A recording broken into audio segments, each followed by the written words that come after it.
Pranam, Jai Jinendra. We'll start with the prayers and then I'll describe the subject matter. There are not going to be any slides today, so if you're all happy to keep your cameras on, we'll try and make it as interactive as possible.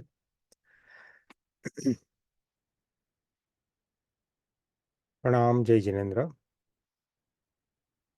Namo Arihantanam, Namo Siddhanam, Namo Ayariyanam, Namo Vajjayanam, Namo Loe Sabbasahunam. Eso Panchanamukaro Sabba Pavapanasano Manglanam Cha Sabbe Simpadamam Havai Mangalam. Namo Arihantanam, Namo Siddhanam, Namo Ayariyanam, Namo Vajjayanam, Namo Loe Sabbasahunam. Eso Panchanamukaro Sabba Pavapanasano Manglanam Cha Sabbe Simpadamam Havai Mangalam. Namo Arihantanam, Namo Siddhanam, Namo Ayariyanam, Namo Vajjayanam, Namo Loe Sabbasahunam. एषो पञ्चनमुक्कारो सब्बः पावपणासनो मङ्गलानं च सब्बेसिं परमं हवै मङ्गलम् वीरसुरसुरासुरेन्द्रमहितो विरम्बुदा संसृता वीरेणाभियत स्वकर्मनिचयो वीराय नित्यं नमः वीरातीर्थमिदं प्रौतमतुलं वीरशिखोरं तपो वीरे श्रीधृतिकीर्तिकान्तिनिचय श्रीर्भद्रं दिश कमठे धरणेन्द्र च शोषितं कर्म कुर्वते प्रभुस्तुल्य मनोवृत्ति पार्श्वनाथ श्रियेस्तु वः यदुवंश समुद्रेन्दु कर्म कक्षुतासन अरिष्ट नेमिर भगवान भूयादुरिष्टनासन अंगूठे अमृतवसे लब्धि तणा भंडार श्री गुरु Gautam समरिये मनवांचित फलदातार.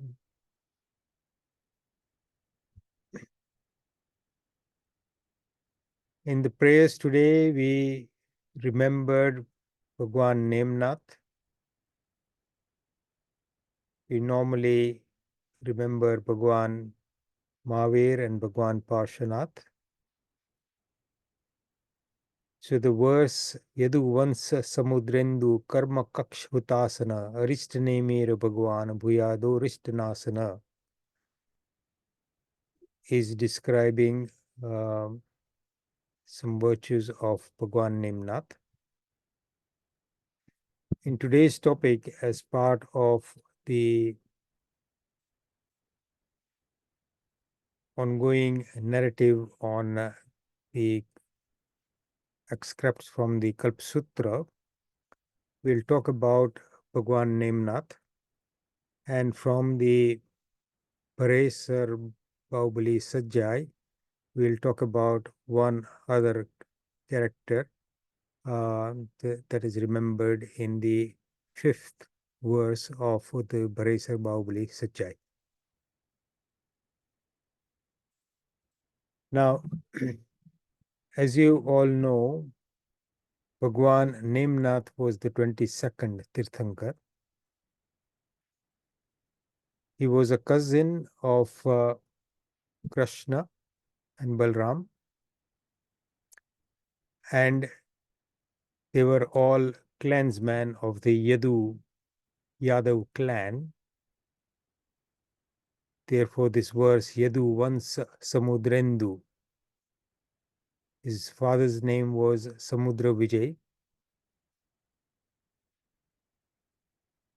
And Bhagwan Neminath's story of his previous lives, so 9 lives, 8 lives previous to the birth as Bhagwan Neminath.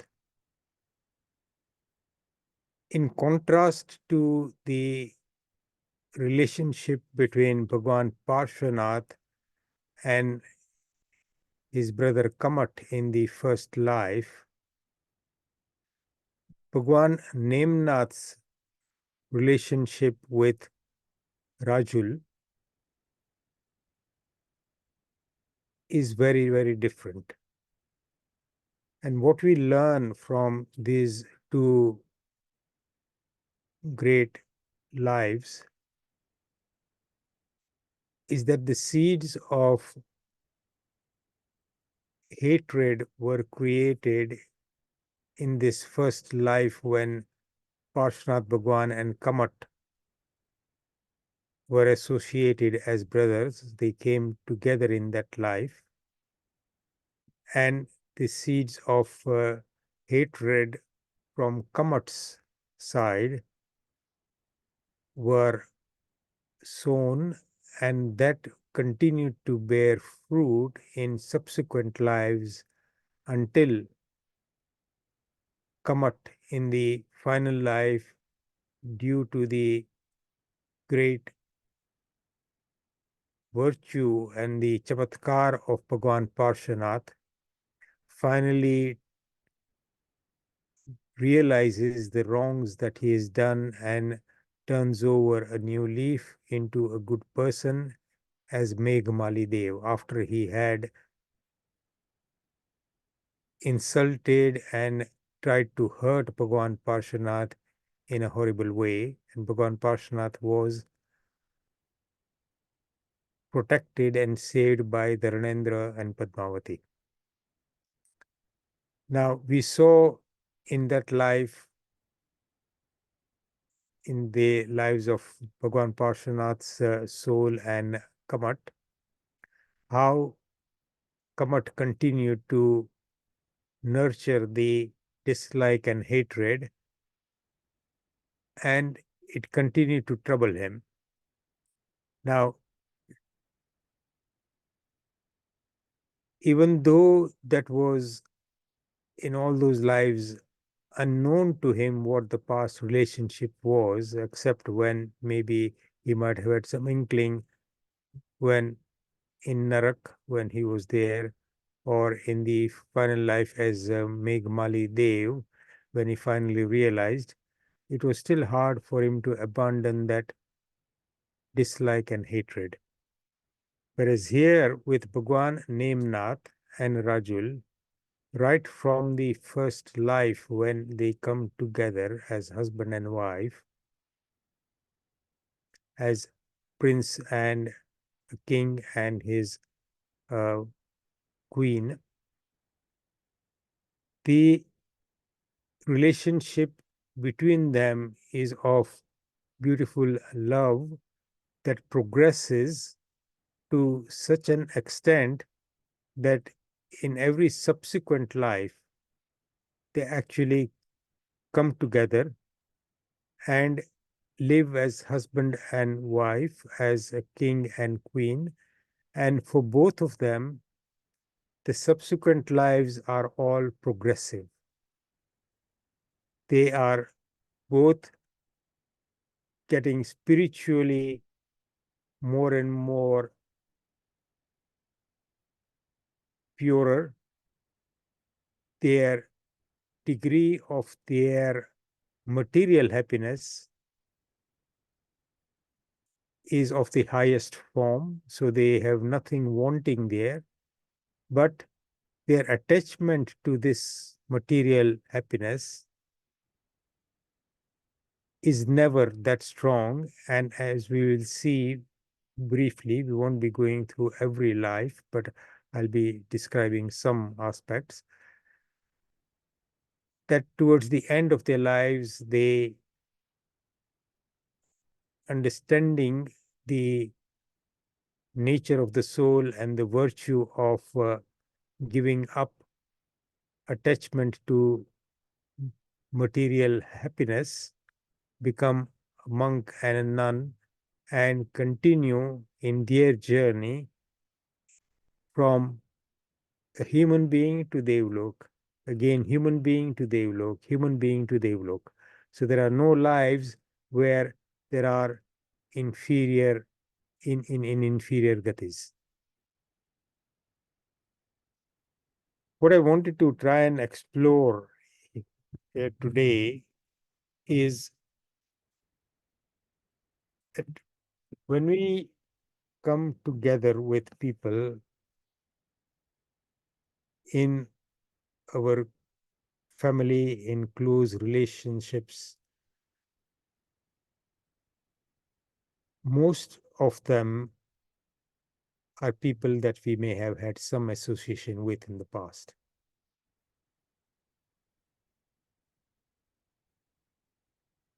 Our connections with those people may be of regard and love, but the degree of that regard and respect for that other person, for most of us, does not actually sustain in the way that would form a very strong, significant bond that would be mutually beneficial in terms of spiritual growth. And what we understand from this, though the descriptions are brief in the Kalpsutra Katha Sar by Surindaben Vora, probably similar or briefer in the Kalpsutra Subodhika, probably much more detailed in Trisasti Shalaka Purush Charitra. These are the books that one would refer to. The intimate nature of the relationship is not necessarily explored in great depth. But if one uses one's imagination and tries and understand the essential qualities of what makes a great sustainable relationship and union are all there. So love, respect, mutual regard,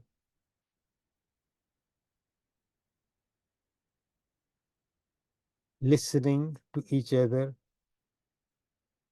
following whatever is beneficial for the soul, being kind to others, being honest, forthright. So all these essential qualities are some things that you can glean from the lives that are described here. They're brief words that describe what is at the back of these people.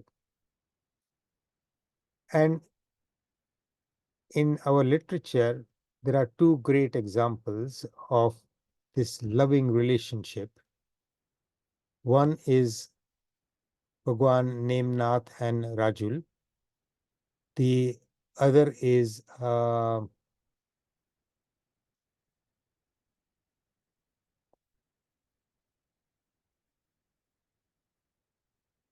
slip my mind.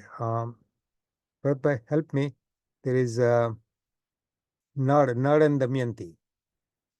So the other great couple who have this association from one life to another is Nar and Damayanti, and Nar and Damayanti, their relationship is also very well described, and it is so. If you are looking for love stories from life after life, then there is no equal in any literature. Though in usual Western literature, uh, you can't compare these relationships with Romeo and Juliet, say for example, and the other relationships that you hear in the other Urdu literature.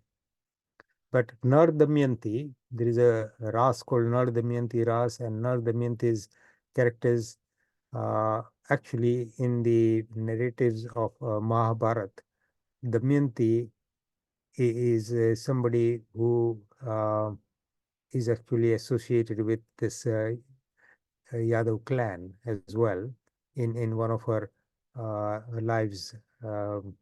And Nard is in that life actually a Dev, but that's a completely another story. We won't go into that today. But Bhagwan, Nemnath, and Rajul, their lives narrative starts with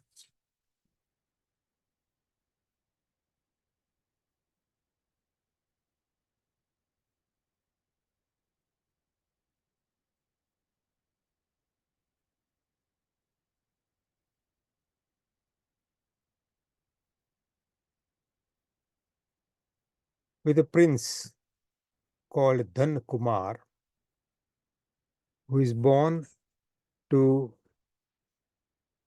a queen called Dharini, and his father is a king called Vikram Dhan.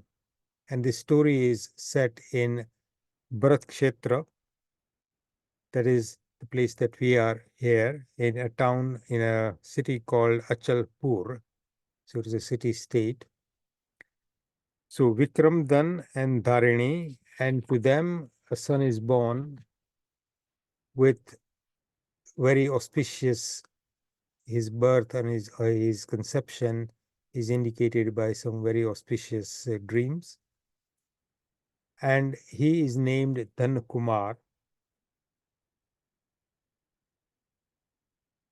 He's born in a royal household. He's very lucky. He's also accomplished in all different aspects of a prince's life, including great knowledge.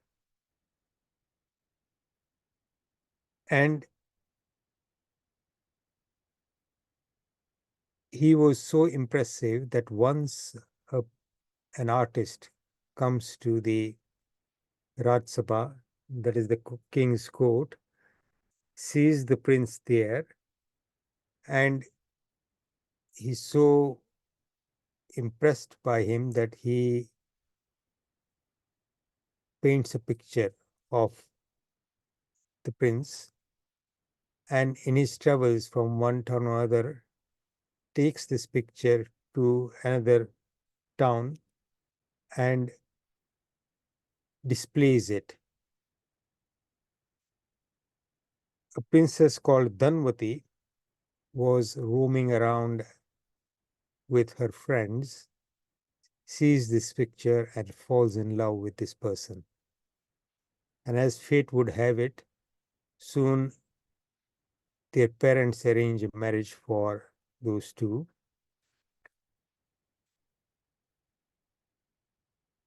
And because of the nature of the time,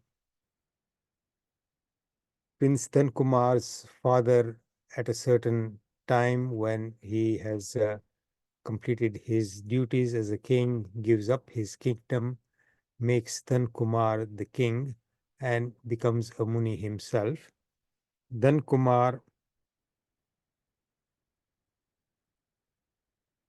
also follows in the same footsteps, and the two of them, Dhankumar and Dhanvati, they both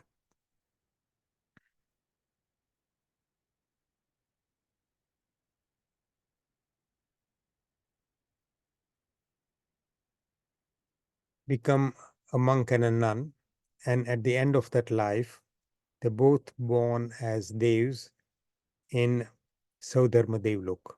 So that is their second life. In the third life,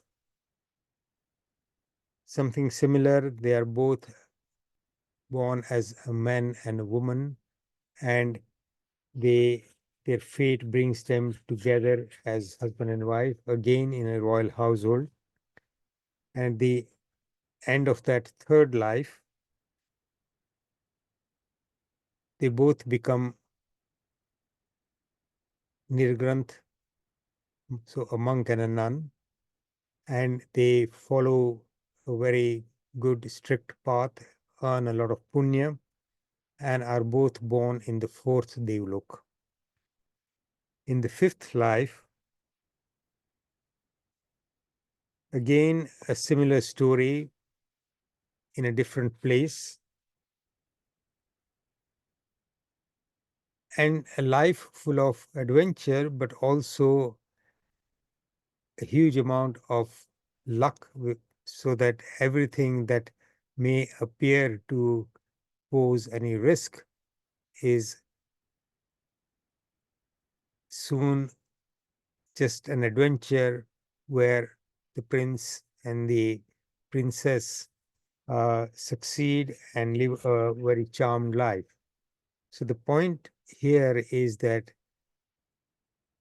people who earn a huge amount of punya usually spend a very, very successful, peaceful, religious life. And when you read the descriptions of their lives, one would realize that the strength of their punya from each life, subsequent lives, is so strong that there is very little element of any kind of pain and discomfort. But the greatest thing is that in spite of a huge amount of material comfort, none of them are actually attached to that material comfort. So towards the end of the life, it is very easy to give up everything and become monks, become totally ascetic, and give up everything and follow the path of a sadhu and a sadhvi.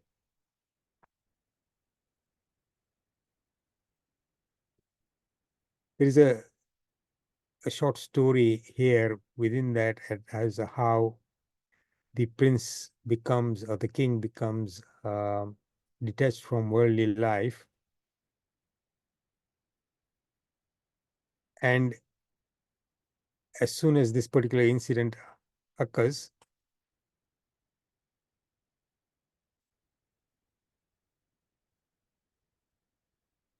in this life, Bhagwan Neminath's soul was born as a king called Aparajit, and he meets a very handsome, well-mannered son of a merchant, Shreshti Putra, called Anangdev. A day after meeting him, while he is standing in one of the verandas, Charukha of his palace, he heard a lot of people crying, and he saw a young woman in severe distress and crying without stopping. And when he makes inquiries as to what has happened, his soldiers tell him that the young man who you were so impressed by and you had met yesterday, the son of a merchant, he has died today. So realizing that life is so precarious that somebody who looked perfectly well and healthy yesterday has passed away and his family is grieving his loss. So this person must have been young. The description here is અત્યંત રૂપવાન અને ધનાઢ્ય શ્રેષ્ઠી પુત્રને મળીને તે પ્રસન્ન થયું. So we're not talking about somebody who is in advanced age or is approaching end of life or is somebody young and handsome. And when he hears this news that the person I saw yesterday has passed away today, then they don't wait to take a decision. So what it says here, that on seeing this particular scene of a widow crying, Aparajit understood the nature of sansar. He immediately called his son, put him on the throne as a king, and became a monk. And his favorite queen, Patrani called Pritimati, who was the soul of the future Rajimati or Rajul, and quite a few other Mantri Putra, so other friends, they all became monks and nuns, and they followed the calling of a sadhu and a sadhvi very well. And at the end of that life, there is a sixth life, they're born as devs in Arana Devlok. In the seventh life,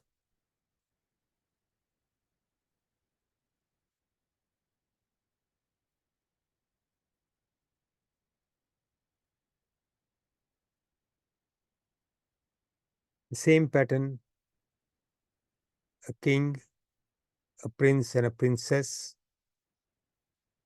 So if you look at this, there is nothing in terms of pain, discomfort, of a lack of wealth, a lack of any kind of material happiness, and it continues to progress. And at the end of this particular life,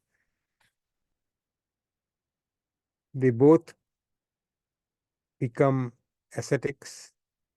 They follow the paths of sadhu, sadhvi very well. And in that life, they are born in the Anuttar Devlok. And that particular Devlok, generally all those souls who are going to moksha in the next life are born. So that is the highest Devlok.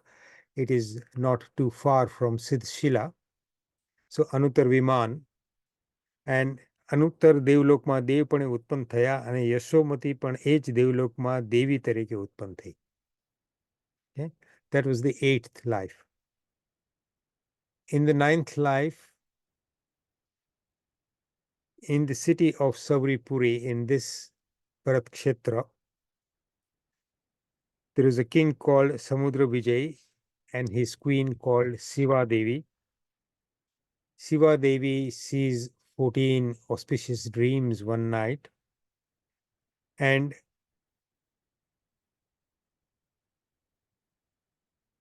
Bhagwan Neminath's soul, who in the previous life was Sankh Raja and is now in Anutar Viman, Sankh Rajaનો જીવ ચ્યવન કરીને શિવાદેવીની કુક્ષીએ ધારણ થયો. So Bhagwan Neminath's soul is conceived in the womb of Shiva Devi. And in the morning, there is a Charan Muni. So Muni Bhagwans who have the ability to fly, he comes down there the next day, and the king asks him about who is going to be born in his household. And the Muni Bhagwan then tells him that his son is going to be the next Tirthankar. And in that life,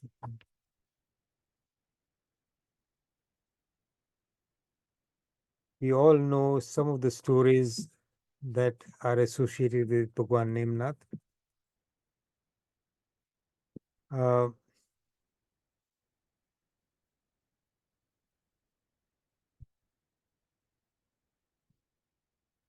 Sorry, have you lost my picture?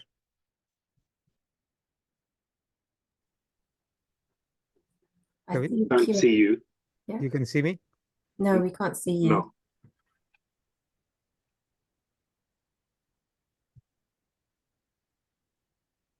My camera is on.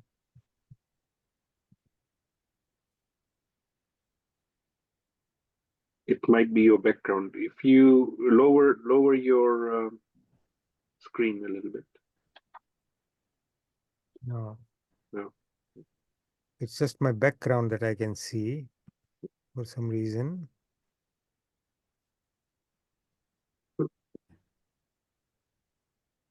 Oh, I think what might have happened is no. Try turning the background on and off. Might work.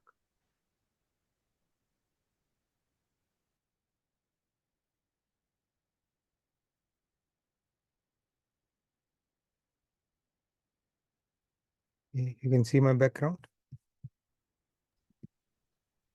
Yes, we can see your background. Oh, it's just disappeared. It was there. Yeah, okay. Yeah, now we can see it. Okay. Let me share a slide. 1 second.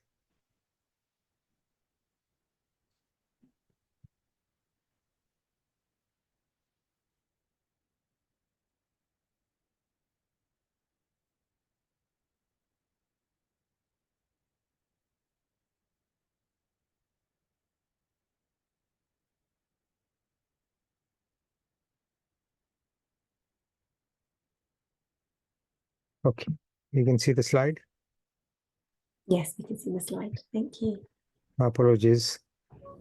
You know whether I'll get this sorted by tomorrow, but maybe Ketan will be able to help.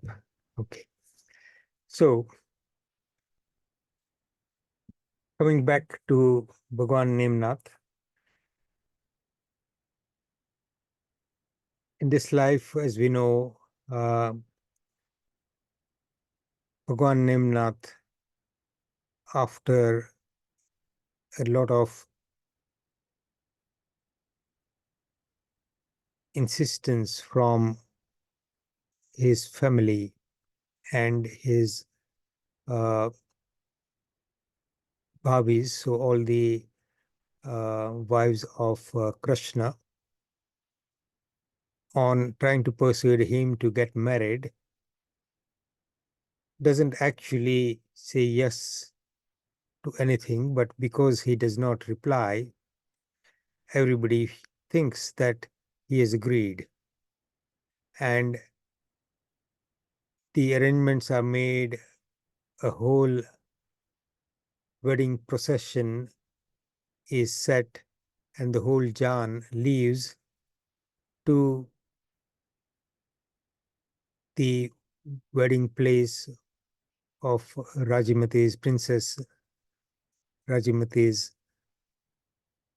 parents' kingdom. On arriving there, on the outskirts, Bhagwan Neminath, Prince Neminath, hears the terrible cries of a lot of animals, and when he inquires and asks his soldiers and people accompanying him to move the chariot towards that side to see what was troubling these animals.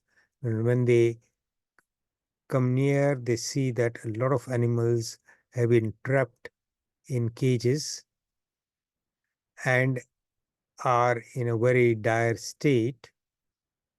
And Bhagwan Nemnath, or Prince Nemnath, is obviously a future Tirthankar, has the knowledge of, has got Audignan as well, and exactly knows what's happening. However, he asks his men as part of normal protocol and says, well, these animals have been captured and kept here to be killed for the wedding feast. Now, that also tells us that in those times, people were in the royal households, could have been meat eaters on certain occasions. But Bhagwan, Prince Nemnath, goes forth, releases the, breaks open the locks of all these cages and releases all the animals and lets them escape. And then he tells his charioteers and all those accompanying him to turn the chariots back and go back home. Now, those who are waiting for the wedding procession, the Jan, to arrive, soon get the news that Prince Nemnath has actually turned back and is not going to get married to Rajul. And there are lots of verses and songs describing exactly how Rajul feels and weeps at this sudden turn of events when she had set her mind to marry somebody whose reputation was so great and somebody who unknowingly to her she has had an association over 8 lives previously. As Prince Nemnath turns back, soon afterwards the Lokantik Devas, knowing that the time for his Diksha has come down and urge him as the future Tirthankar to take Diksha. And as usual, once the Lokantik Devs come, the future Tirthankar Paramatma would start a life of Varshidan. He would spend a year giving away alms to anybody who comes on a daily basis.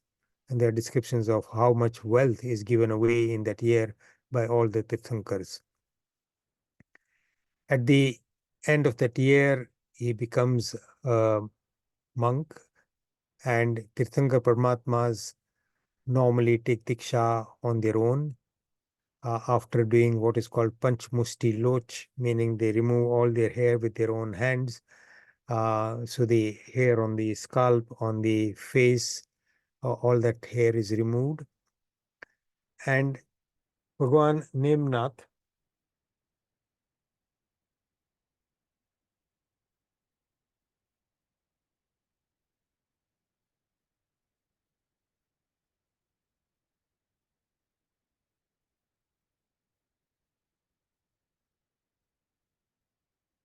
After he became a monk, Charitralaya and Bhagwan Neminath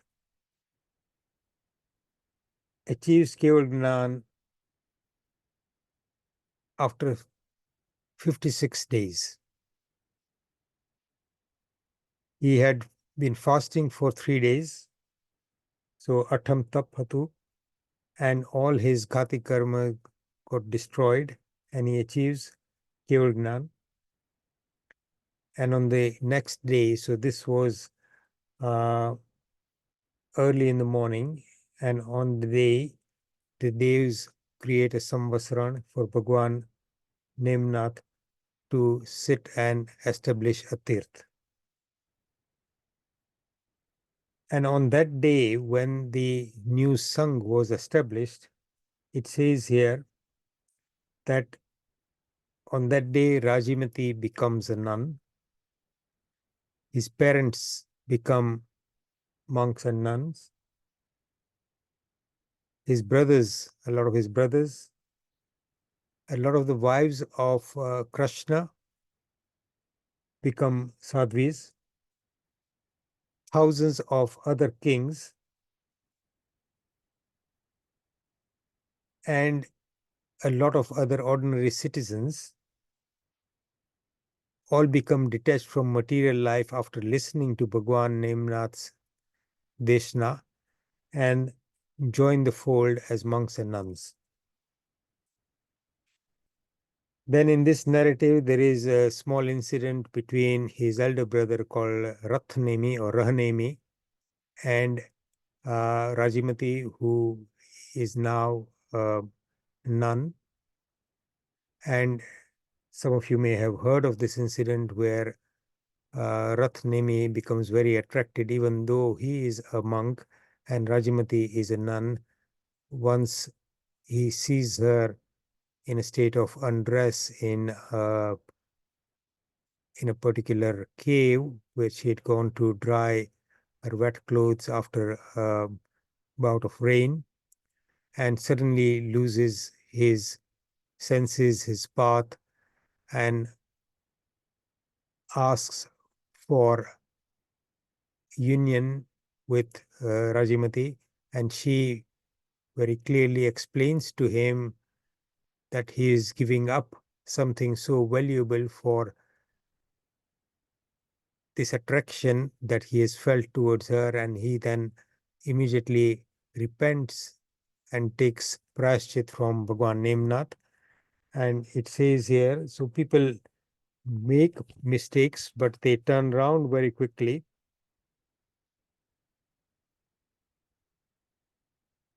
That in that life, he also achieves Keval Gnan.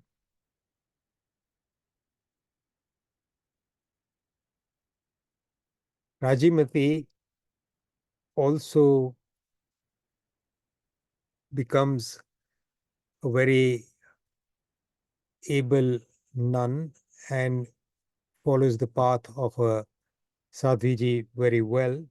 And after 500 years, she stays as a Kevali, so she achieves Keval Gnan very quickly and remains a Kevali for 500 years, and at the end of that life goes to moksha.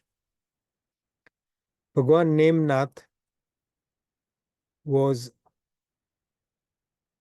a prince, and before the time of his marriage, Kaumari Avastha, meaning before the time of his, when the day when his wedding was planned, he had lived for 300 years. As a Kevali, after taking Diksha and achieving Keval Gnan in less than 2 months, as a Kevali, he remains as a Kevali for 700 years. His total lifespan of 1000 years is spent, and he goes to moksha, nirvana pamya. Rajimati had a lifespan of 900 years, and she goes to moksha as well. So for 9 lives, these two great souls came together as husband and wife, as devs in Devlok, and at the end went to moksha in the same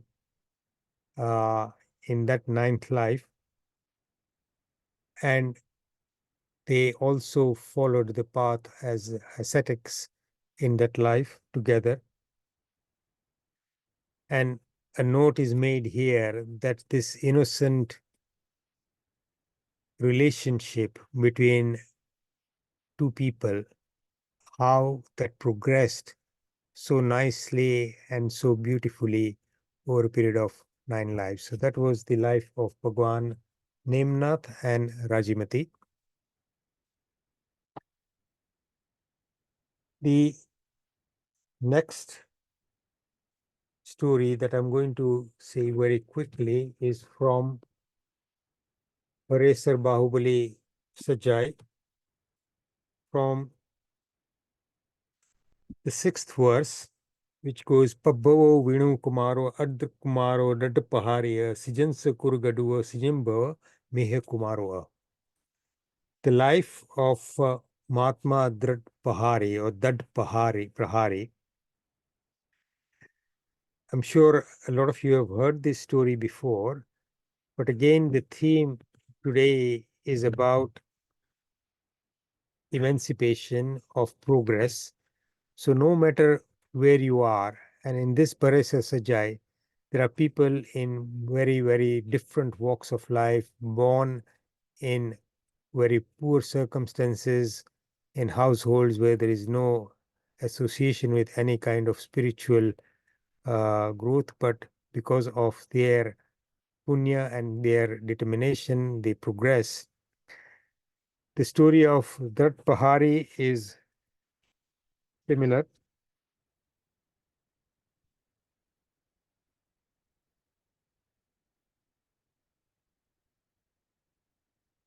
There was a Brahman called Jirnadatt. He had a son called Yagnadatt. Yagnadatt was very naughty and mischievous.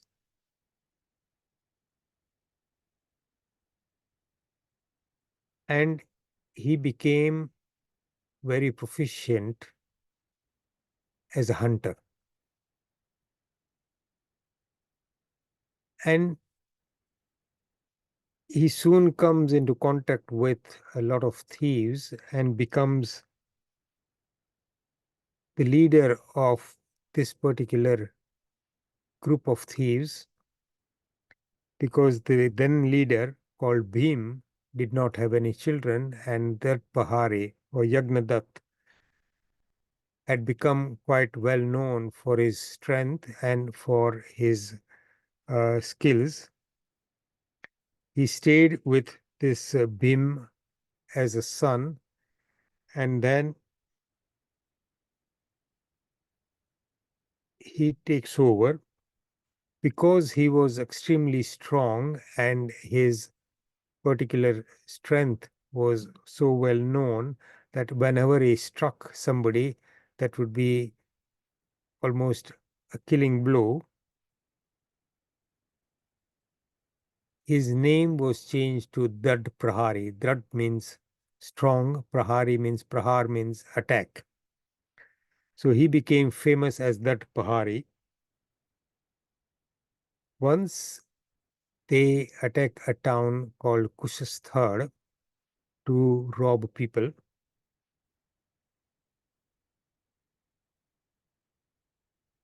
There was a Brahmin called Dev Sharma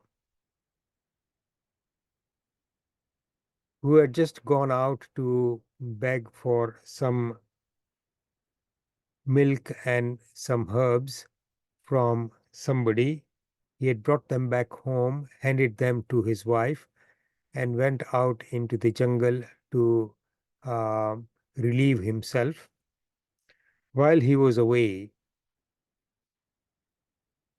this troop of thieves, led by that Pahari,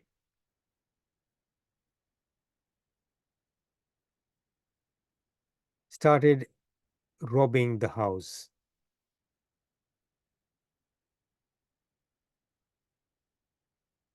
Dev Sharma's young son ran out of the house, knew where his dad would be, and went and told him.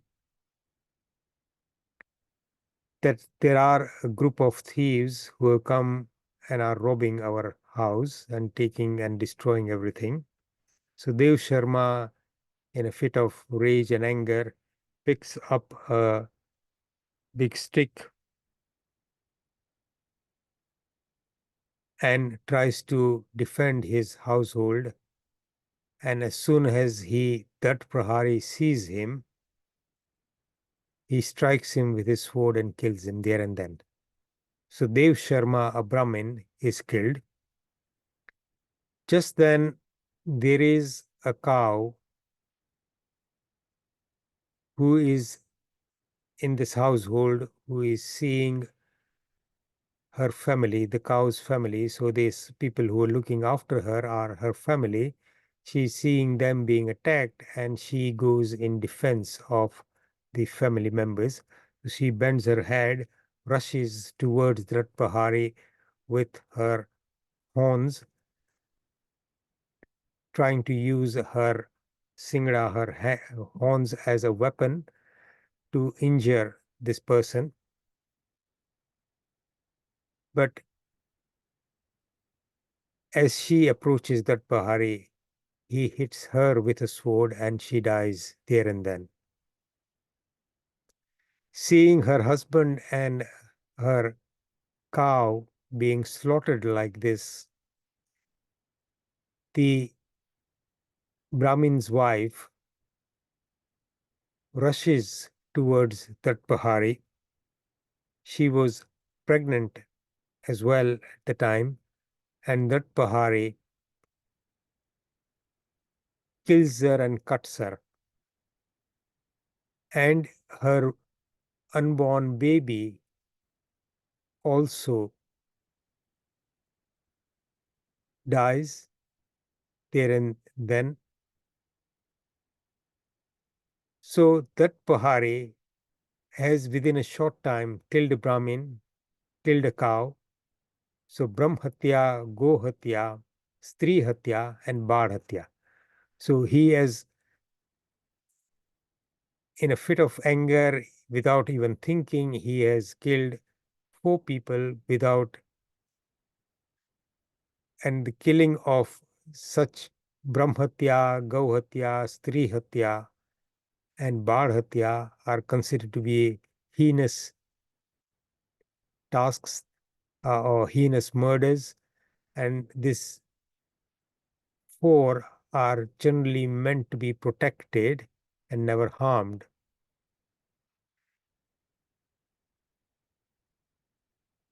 That Pahari sees this scene in front of him and he suddenly gets a shock and begins to realize what he has done. Without thinking, he has raised his sword and killed each one of these 4 with a single blow, and says that there are these other children of this household. What have I done to them? Who is going to look after them? What about me? This very sinful act that I have just committed by killing a Brahmin, a cow, a woman, and her unborn child. How will I ever get rid of this previous sin? And then some of his previous sanskar, some of his good qualities begin to surface, and he runs out into the forest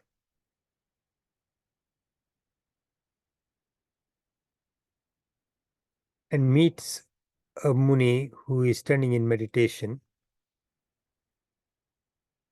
He bows down to him and very sadly recounts what he has done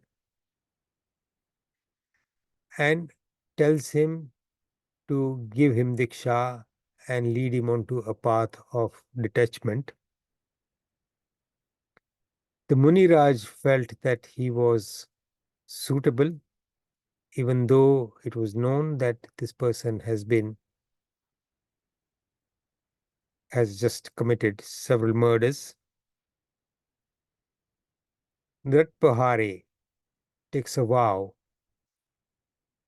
that any day that I still remember this heinous act that I've committed, I will fast.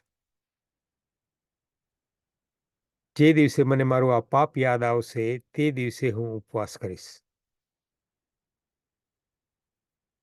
And he goes towards this town where this whole atrocity was committed. And when he goes to seek alms in the town, he remembers everything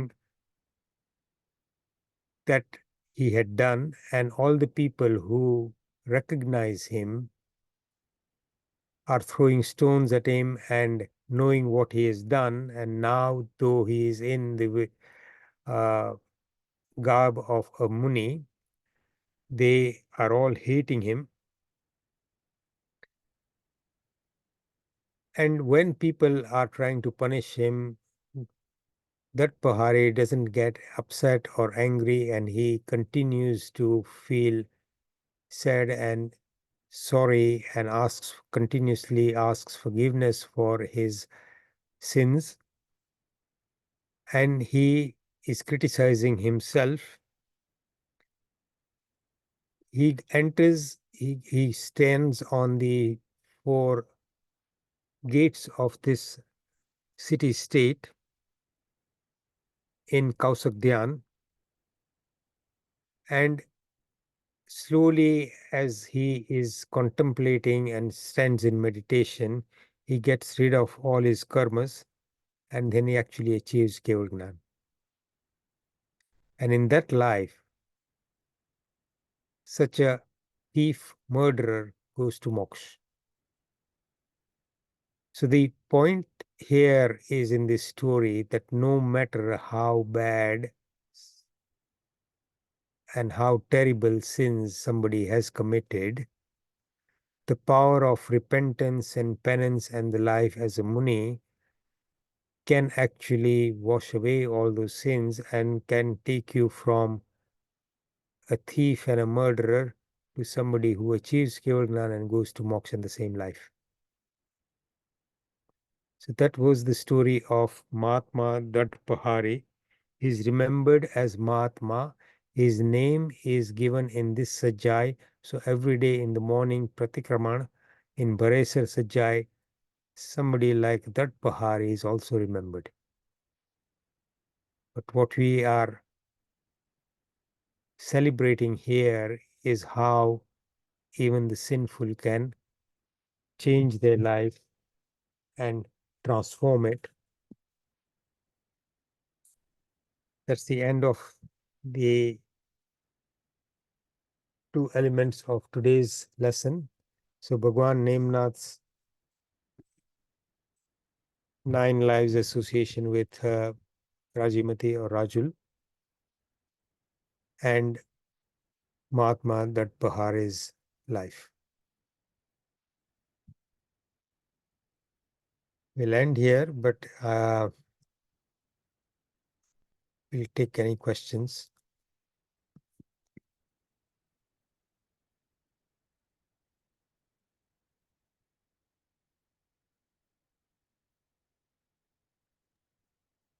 Ajitbhai, if you stop the slides, then we will be able to see the other participant.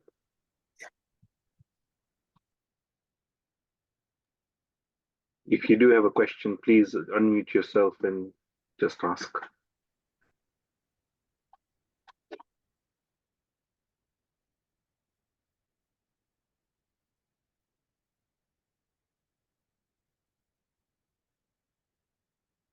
Anybody?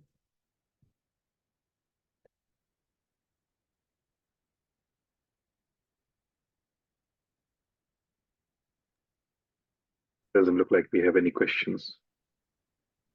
Sudhir Bhai has got a question in his mind, but he's No, I think this was very simple English, so it was very understandable. Thank you, Ajitbhai. No question for the time being. Okay. Maybe in next class. Okay.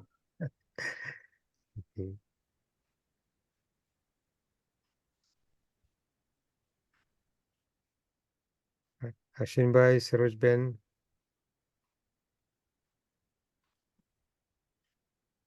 Bharat Bhai, any comments? Any? No, Ajitbhai. There is a question when I was switched off. Was there any particular question at that time in the background? Oh, no?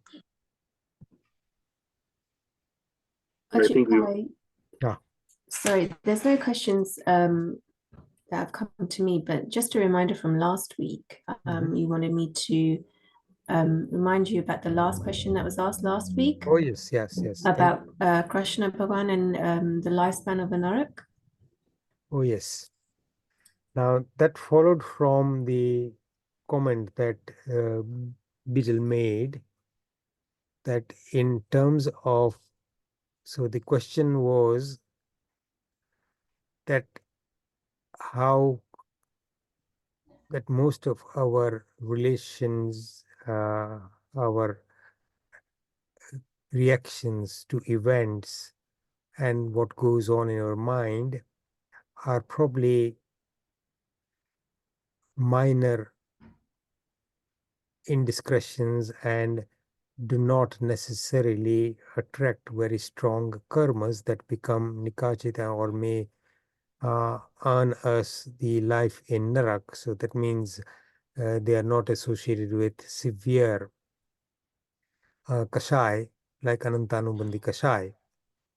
And my comment was that it is very difficult to know that and to be sure that our thoughts, our minds, our actions are not actually slipping into the territory of Anantanubandhi Kashai, which would guarantee the binding of severe karma. And the illustration I was giving was that the duration of that particular incident where King Shrenik actually formed the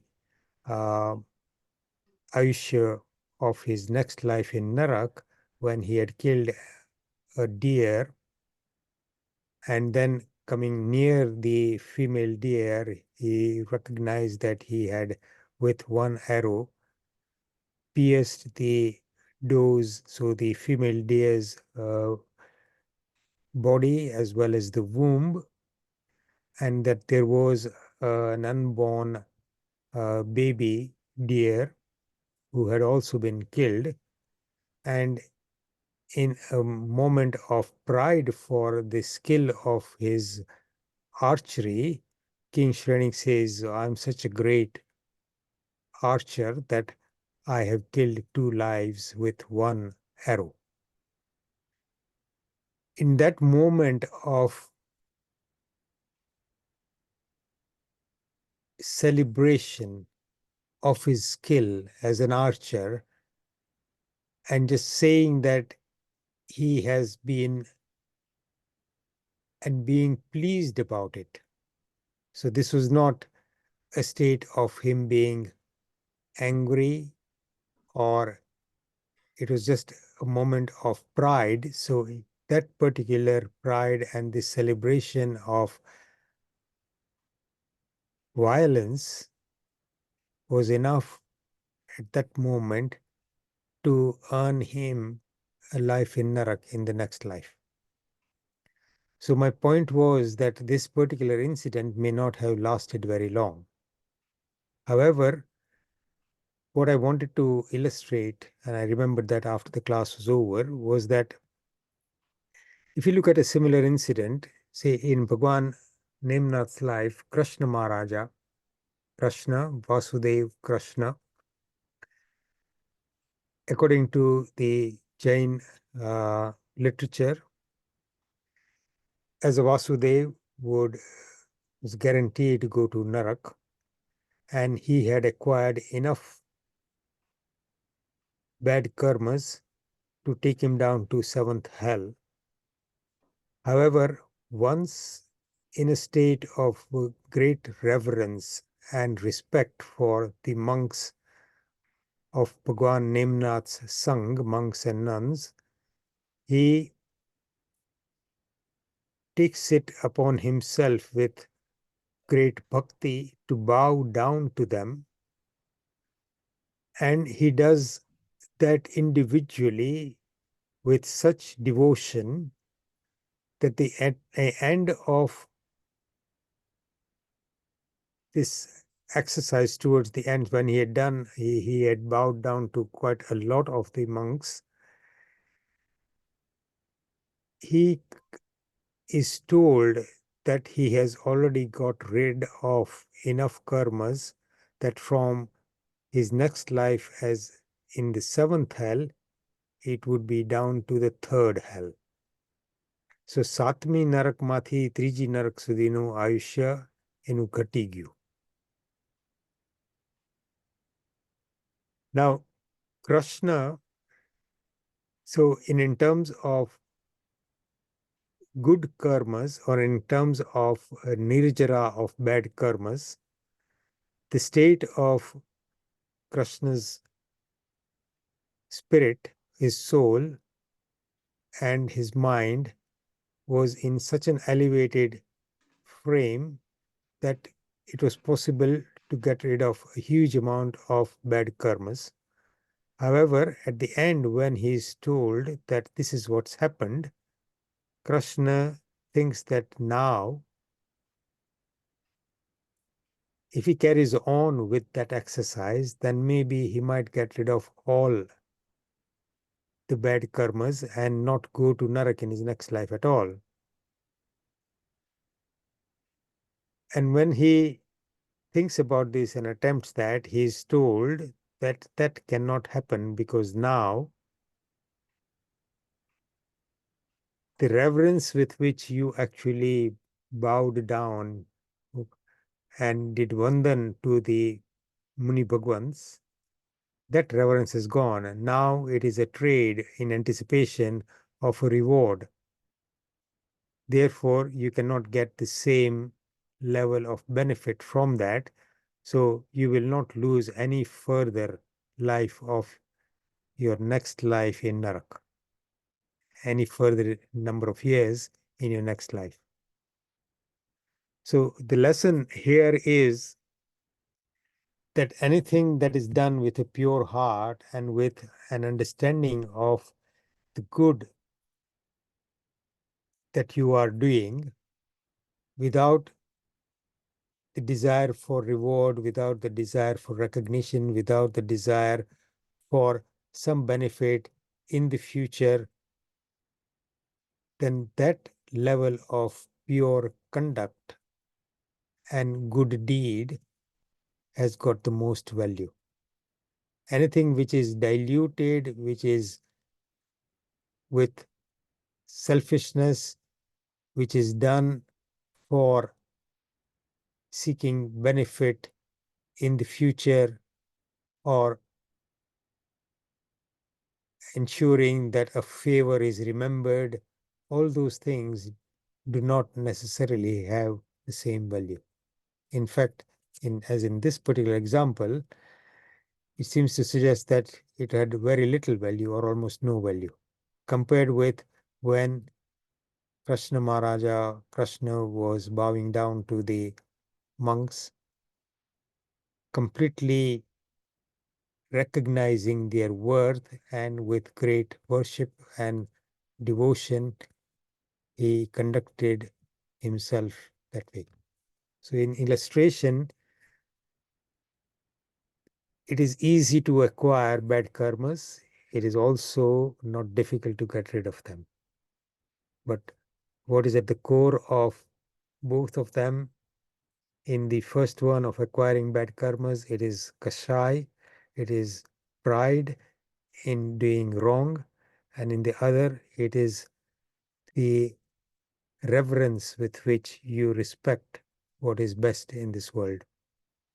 So even a Naukar mantra has enough power But when we recite the Naukar mantra, we need to have the reverence for the Aryan, Siddh, Acharya, Upadhyaya, and Sadhu to that level that makes it possible for the power of that Naman to actually get rid of Eso Panchanamukaro Sabba Pavapanasana. But that Namaskar has to mean something to us deep down. Then it has that power. So that is what I wanted to bring out. Thank you for reminding me. Thank you, Ajitbhai. Nick's sent in a question. Yeah. He's asking, who is Arshita Nemi, and is he the same person referred to as it? Sorry, Yes, is he the same person referred to in Sanatan Dharma? Arishtnemi is Bhagwan Neminath. And yes, in Sanatan Dharma, I mean, in the narrative of Mahabharata, because Neminath Bhagwan and Krishna and the whole Yadav Kul were cousins. Samudra Vijay, Bhagwan Neminath's father, and I think Vasudev, Krishna's father. That whole narrative is well described in the Jain Mahabharata as part of the 360 Shalaka Purush Charitra, but I think there are other texts as well. And in the other Mahabharata, there's some differences in the narratives. Arishtnemi is Bhagwan Neminath. Thank you. So then, the verse that I quoted, Yadu Vansa Samudrendu Karma Kakshutasana Rishtnemira Bhagwana Bhuyado Rishtnasana. So Bhagwan Neminath is called Arishtnemi. Arishtnemi in this verse. This is from the Saklarth Chaityavandan. thank you. So is there a reason why he's not recognized in the Sanatan Dharma? Is it because he's cut their cousins, or?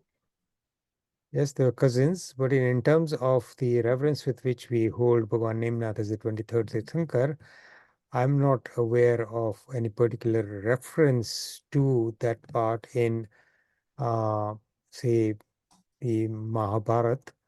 But if you go back to the Vedas, the mention of Bhagwan Rishabdev, maybe even the 24 Tirthankars in total are mentioned there. So Bhagwan Rishabdev's name comes up in mention of some of the Vedas. I don't know much about them, but so for example, if you look at Bhagwan Rishabdev's life, when Bhagwan Rishabdev became a monk, the path of monkhood was unknown to the people at that time. Because he was the king and because he was so revered, a lot of the other kings also became ascetics with Bhagwan Rishabdev, but not knowing what was the purpose and not knowing what they were actually doing. And Bhagwan Rishabdev, as we know, spent a whole year without getting a suitable form of food for alms to break his fast, and fasted for a long time. A lot of the other kings who had become monks with him found following him very, very difficult. So a lot of them then took to staying in forests, building small huts, and living off the fruit trees, and actually became tapas. So the current Jatadhari tapas and sadhus that we see around India, those with the beards and the orange clothes that they wear, the origins of a lot of those tapas particular fold was from the time of Bhagwan Rushabdev. So that is how that started. So if you, that is what is described in the narrative of Bhagwan Rushabdev. It's also, there is a narrative that originally the Vedas were created by Bharat Chakravarti, and then the sort of the narratives that you see in the Vedas come from there. But there is mention of Bhagwan Rushabdev in the Vedas. But I don't know much beyond that. But Arishnemi would be named as a cousin of Krishna and Balram. Okay, thank you.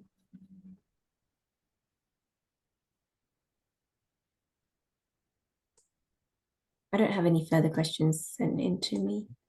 All right. So let's end today's lesson. And we got one more next week. And following that, I'm away for about 2-3 weeks. Sandeep Bhai has already arranged with somebody, and you will soon know about who is carrying on with the classes. A different topic, but we'll resume this topic or start with Nav Tattva when I return.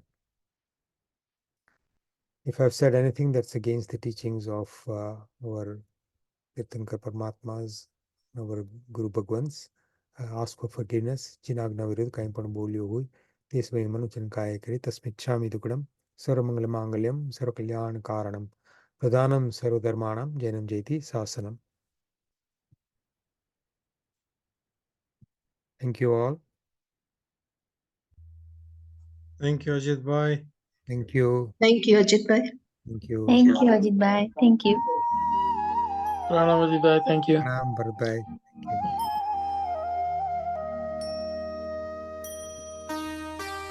Thank you. Thank you, Ajitbhai. Thank you.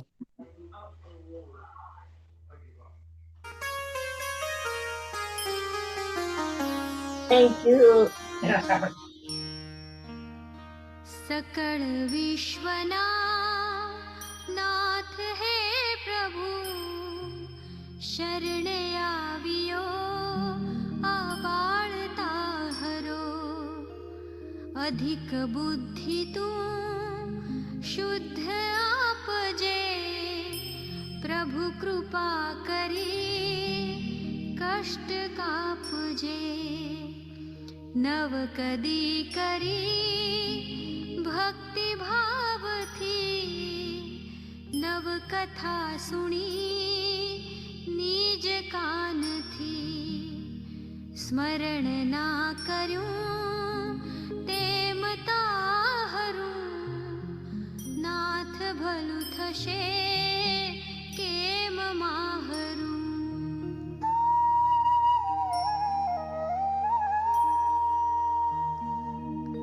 बहु बहु कुड़ा कर्म में किधा धन धुति करी पार का लिधा गरीब रंकने दुख आपिया तरु सुधर्मना देह कापिया अधिक लोभनी लालचे फसी फिकर ना धरी चित्त मां कशी कथन कई कुड़ा मैं मुखे कर्या वचन नीतिना सर्व विसर्या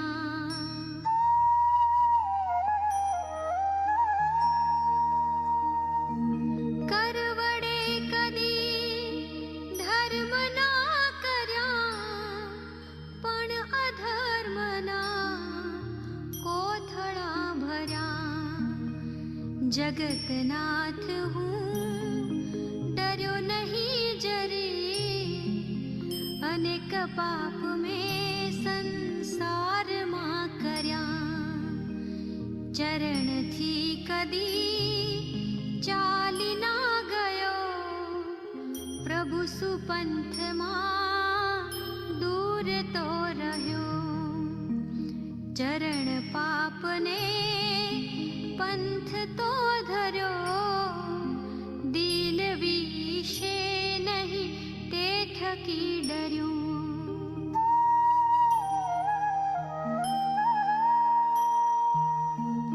છળ પ્રપંચને ધૂર્ત કામમાં નવ કદી મૂકી ઓછપ હામમાં.